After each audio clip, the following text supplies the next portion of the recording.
Happy new year সকলকেই। নতুন বছর পড়তে না পড়তেই চারিদিকে দেখা যাচ্ছে অনেকেই কিন্তু বাড়ির কাজ শুরু করে দিয়েছে। আর আপনি বাড়ি করবেন অথবা বাড়ি করছেন অথবা আপনি কনস্ট্রাকশন কাজের নলেজ পেতে ভালোবাসেন, আপনার জন্য কিন্তু আজকের ভিডিওটা খুবই গুরুত্বপূর্ণ। কারণ আজকে আমরা আলোচনা করতে চলেছি পিলারের রড নিয়ে।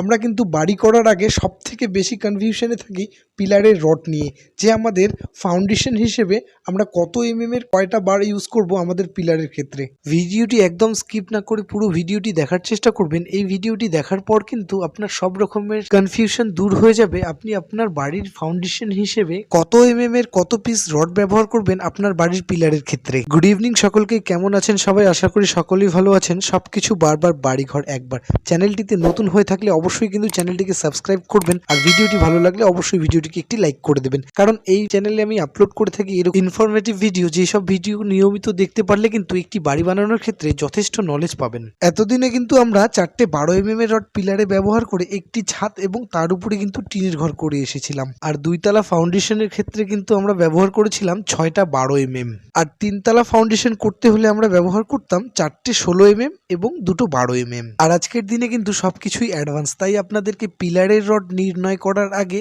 লক্ষ্য করতে হবে দুটো সূত্র। প্রথম সূত্র হচ্ছে আপনার বিল্ডিং এর পিলারের ডিস্টেন্স কতটা, আর আপনার কত স্কোয়ার ফিটের হিসেবে কটা পিলার রয়েছে আপনার বিল্ডিং এ। এতদিনে আমরা যেই কাজটা করে এসেছিলাম 4টে 12 দিয়ে একটি ছাদ এবং উপরে টিন, 6টা 12 দিয়ে 2তলা ফাউন্ডেশন এবং 3তলা ফাউন্ডেশনের ক্ষেত্রে 4টে 16 এবং 2টো 12 আর এই রড দিয়ে কাজ করতে হলে পিলারের ডিস্টেন্স হতে হবে নর্মালি 12 থেকে 13 ফিট।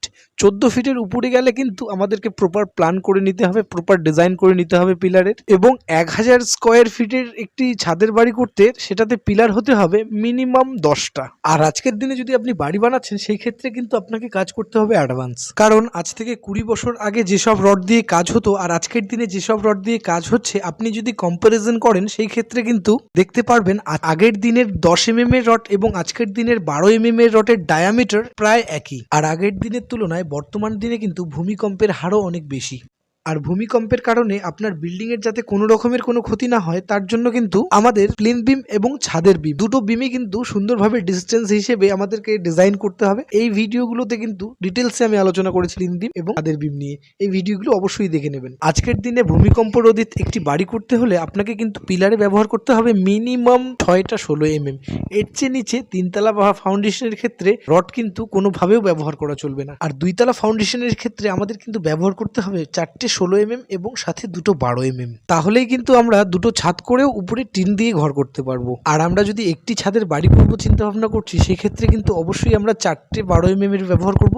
আর উপরে যদি আমরা টিনের ঘর করার চিন্তা ভাবনা নিয়ে থাকি ভবিষ্যতে, সেই ক্ষেত্রে কিন্তু সেই 4টে 12 এর সাথে আমাদেরকে দুটো 10 ভরতেই হবে। আর আপনি যদি আপনার বাড়ির ক্ষেত্রে আগে গাঁথনি করে নিচ্ছেন, তার উপরে ছাদ করবেন ভাবছেন, যেটাকে আমরা লোড বেয়ারিং স্ট্রাকচার বলি, সেই ক্ষেত্রে কিন্তু পুরো রডের ডিজাইন আমাদের চেঞ্জ হয়ে যাবে। সেই ক্ষেত্রে কিন্তু ফুডিং এর তুলনায় আমাদের প্লেন বিমে লক্ষ্য করতে হবে বেশি। প্লেন বিমে আমাদেরকে রেনফোর্সমেন্ট ব্যবহার করতে হবে বেশি। আর সেই নিয়ে কিন্তু আলাদা করে আরেকটা ভিডিও পুরো ডিটেলসে আপনাদের জন্য আমি আপলোড করব খুবই তাড়াতাড়ি। তাই আমার চ্যানেলটিকে যদি সাবস্ক্রাইব করে রাখেন তাহলে কিন্তু আমি ভিডিও আপলোড করার সাথে সাথে প্রথমেই যাবে আপনার কাছে। তো এখনো যদি চ্যানেলটিকে না সাবস্ক্রাইব করে থাকেন তাহলে অবশ্যই কিন্তু চ্যানেলটিকে সাবস্ক্রাইব করে দিয়েই বেরিয়ে যাবেন। আর এখন যে দুটো ভিডিও শো করছে আপনার স্ক্রিনে, সেই দুটো ভিডিও কিন্তু অবশ্যই দেখার চেষ্টা করবেন, কারণ খুবই নলেজ পাবেন। দেখা হচ্ছে আরেকটা নতুন ভিডিও নিয়ে। ভালো থাকবেন সকলেই।